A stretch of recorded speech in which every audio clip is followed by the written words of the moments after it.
What did you study? The Why? way. No, I mean, you said like Black Power and non-traditional spaces or something like that. Okay, the Black Power movement in non-traditional areas, which would be like the Midwest, like Iowa, North Dakota. People like to think that, Black people weren't organized in these communities, but that's completely untrue. Black people organize everywhere. And a lot of that history has been lost because no one's going into the historical archives to dig it out. And I guess why I was interested in the way, I wanted to do something on Minneapolis because, we never hear about African Americans in Minneapolis except the negative things. We don't really hear about the history of African Americans in Minnesota. And when I was trying to find out, learn a little bit, I only found like a few books. So there wasn't that much information already out there. And so my thesis was kind of a way for me to, learn while making a contribution to the historical field. So what did you said you studied The Way. Tell me about The Way. The Way was like the best thing ever. Like, how we're always looking for that community organization on the north side that like had very conscious Black people that were like doing shit. That's what it was. It was the shit. Mahmoud El Khati. He actually was the educational director of The Way. He taught classes on the pathology of like racism, and just like so many other just really great topics. Like I learned so much just looking at their curriculum that they used to teach.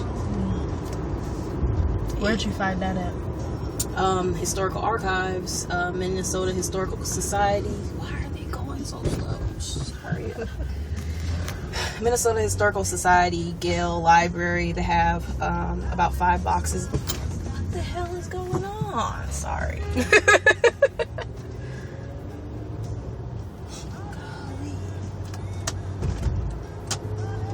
I'm sorry. Minnesota driver.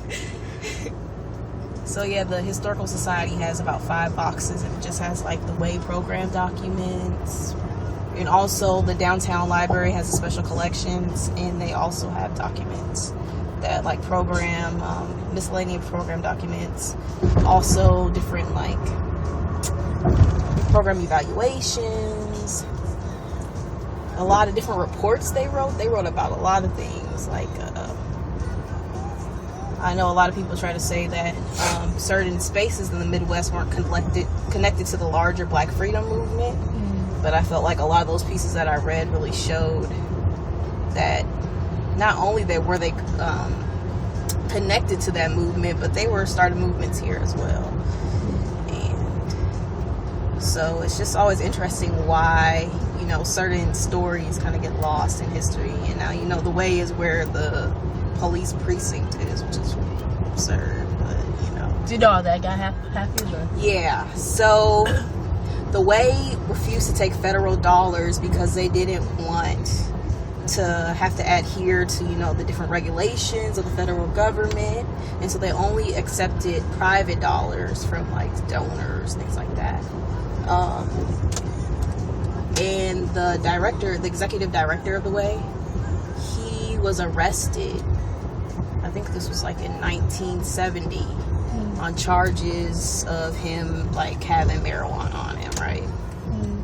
And so, as a result of that case, a lot of those private dollars went away, and they just weren't able to fund it anymore. And so, the executive director, Syl Davis, he was resigned. And when he resigned, the majority of The Way staff did as well. But the staff that stayed decided to take United Way funding. And, of course, there are clashes over, what the United Way wanted and what the Way wanted for the programs. Long story short, the city ended up buying the Way and pushing the programs out. What was the Way's impact on Minneapolis, especially? Well, they were very influential in the formation of the Black Studies Department at the University of Minnesota. Do they have anything to do with the Moore Hall takeover? Yes. Okay, tell You me. know, they had community partners during the Mohawk takeover, community people that supported them who came by, and when they were indicted, for example, there were different people in the community that protested that indictment, and the Way was part of a group of, they call them the Liberation Coalition. So the Way was part of the Liberation Coalition. Also, before the takeover even happened, some of the members of the takeover used to volunteer at the Way. Horace Huntley, who was one of the leading figures of the takeover, he first became interested in taking up Black history after sitting in on some of the Way's classes by Mahmoud El-Khati. And so he kind of says that was his inspiration for wanting to fight for a Black Studies department at the University of Minnesota. And also, I am blanking on her name right now. She was also a leading figure, but she used to volunteer at the Way in some of the programs there. So they had these various community connections, and those were really kind of the driving force behind the takeover. It really inspired those students to stand up. So, yeah.